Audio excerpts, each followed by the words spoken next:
The Perfect Couple is Netflix's latest limited series to hit the platform, and it's a murder mystery that was focused on an extremely wealthy family that were positioned as being the perfect family, even though behind closed doors their lives couldn't have been further from it.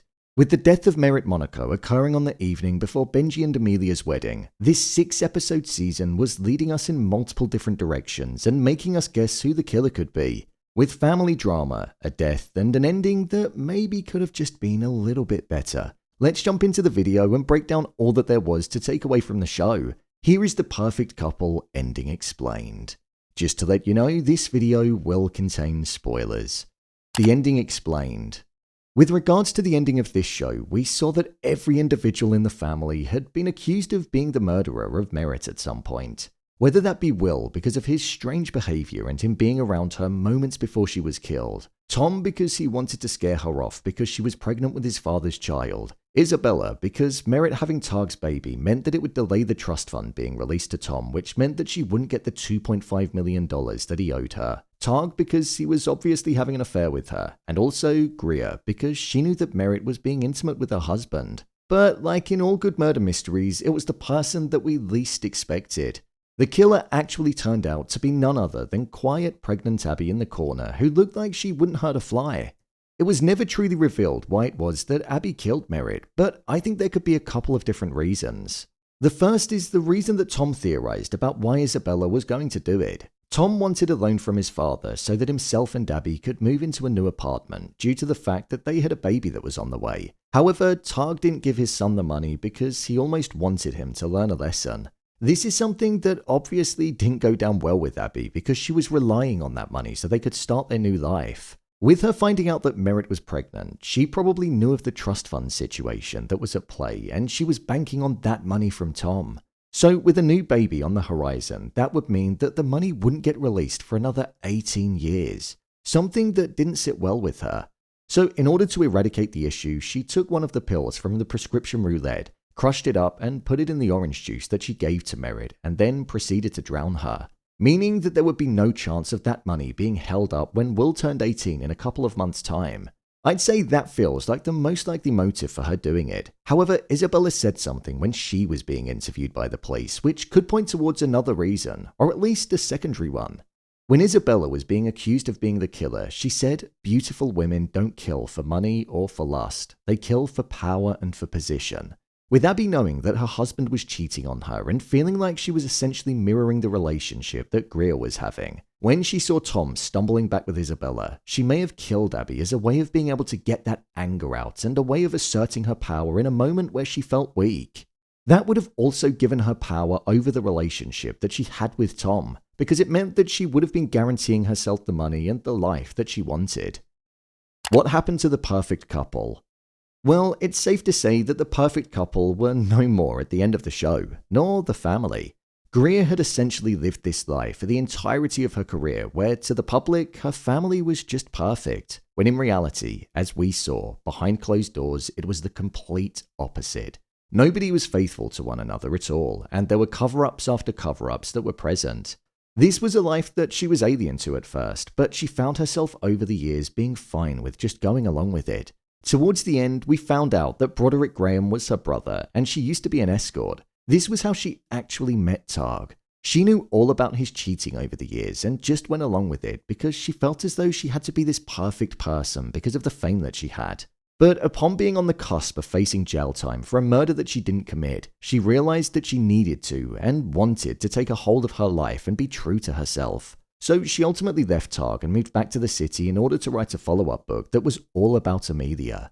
Right at the end, when she found Amelia working at the zoo in London, she revealed why it was that she never really liked her when she was going to be marrying her son Benji. She said that she was cold with her because she was jealous. Jealous of the fact that Amelia had almost integrated herself into her family and wasn't mirroring the behaviors of them all.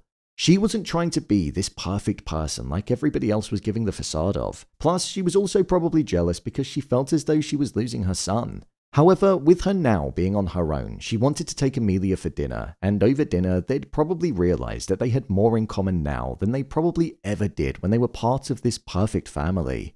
The fact that Amelia was tending to the penguins, an animal which was mentioned in the first episode by Benji, where he said that she told him that penguins mate for life. I wonder if the penguins being there meant that the female friendship and bond that they had would be something that would last for life, especially the fact that her book was going to be written about her. My review of the show. I thought this limited series was pretty good. It was really engaging in the sense that in the first episode we didn't have a clue who it was that was killed, and it was only right at the end of it where we found out that it was Merritt. I quite liked that approach because not only did the show make us guess who the killer was, but it also wanted us to guess who the victim was, something that felt quite original and allowed for more thought. In terms of the characters, I thought there was a good balance amongst the cast. There were characters that you rooted for and didn't want to be the killer. There were individuals that you were highly suspicious of, and there were also characters such as Greer that you started off not really liking that much, but by the end felt like they'd gone on a good journey of self-discovery. One thing that I would say I was a little bit disappointed in was the reveal of Abby being the killer. It occurred in the final 20 minutes of the final episode, which was the longest one in the series, and it just didn't really feel like there was much explanation behind the motive. I felt like we did a lot of work in trying to guess who the prime suspect was, and then when it was revealed, it just kind of ended, so I was a little bit disappointed in that.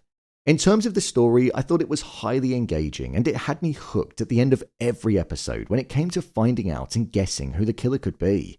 I also thought a lot of the subsection stories also had good meat on the bones as well. For example, everything that was going on with Tom, Amelia and Benji's relationship, and her questioning if she fit into the family, and also Greer and Targ's imperfect marriage that was ruining both of their lives.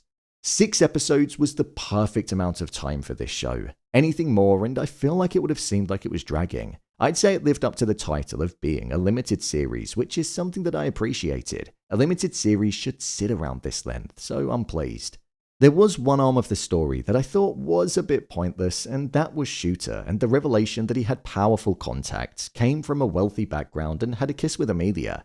I get that it kind of had to happen for Amelia to discover what she truly wanted, but he was a character that I feel didn't even really need to be in the show.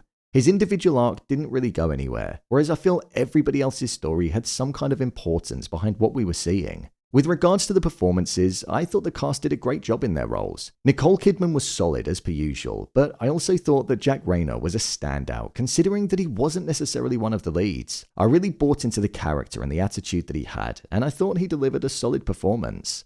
When comparing this show to some of the other releases that Netflix have put out there recently, I'd say this is one of the better ones in recent times.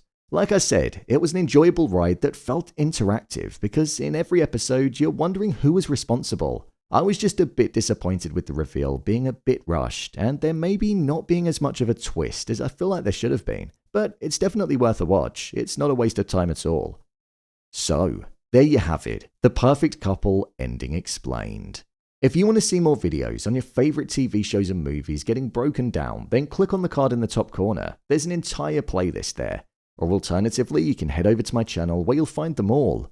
What did you think of this show? Let me know your thoughts in the comments below. As always, thanks for tuning into the video and I'll see you in the next one.